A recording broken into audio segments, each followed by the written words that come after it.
So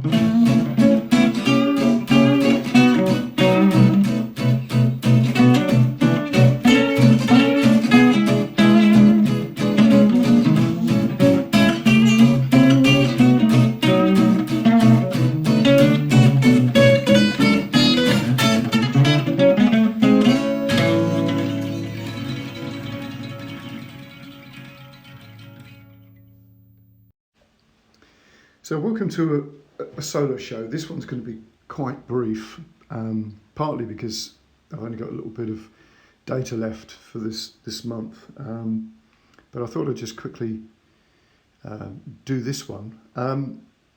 I did one about writing lyrics, so I'm going to do one about creating some music for the lyrics, but this is going to be what sort of tricks of the trade, and it's as simple as take a piece of music by somebody else, take the chord sequence, and use that as the basic template of what you're going to do. So, for instance, obviously lots of songs use similar chords because obviously there are only 7 different chords in a key, if you think of it this way. So there's 8 notes of the scale. Obviously the 8th note is the same as the first.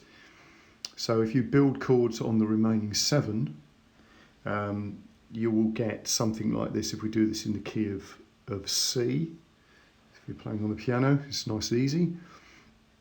You're going to get C major, D minor, E minor, F major, G major and A minor, and then a strange chord on B, which is sort of a diminished triad. So we'll just take that out of the way for the moment. So we've got 6 chords.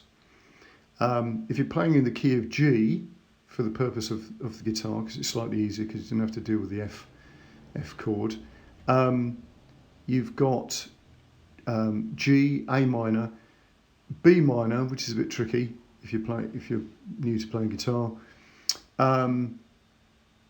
C and D, and E minor.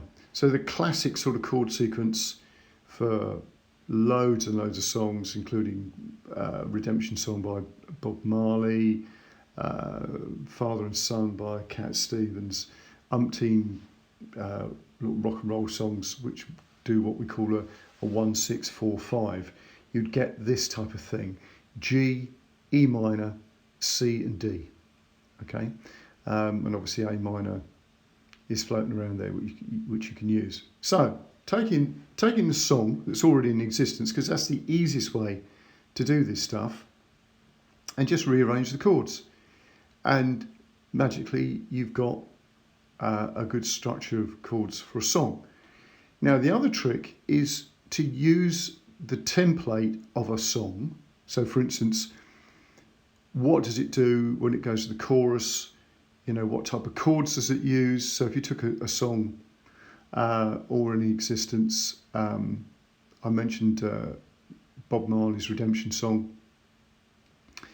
What does he do when he goes to the chorus bit or the bridge section type of thing? And just literally copy those ideas for the time being. That gives you the basic template for the song. Now you can use this concept for riffs. You can start with a riff that already exists or a melody and basically rearrange the notes. Now people sort of go, yeah, but that's cheating. Well, let me tell you something. Psychologically, you're only using stuff that is already in your head. Okay? If that wasn't the case, you would write melodies that sounded completely different from anything else, and you don't. You don't come out with a melody that sounds like a Japanese bamboo flute melody. You don't start playing things that sound like Mongolian music. You just don't, unless you're familiar with it. So it is literally down to what's in your head, and you're rearranging information. So instead of waiting for your unconscious to do that, give it a helping hand. Okay? Right, okay, so some songs start with, you know, they're inspired by a bass line, things like Walking on the Moon by The Police, Sign of the Times by Prince. Some of them are just a riff melody which then is reworked. Give you an example of this, Manish Boy by Muddy Waters. If you rework that, you'll end up with Whole Lot of Rosie by AC/DC. So take those ideas. That's all we're going to do.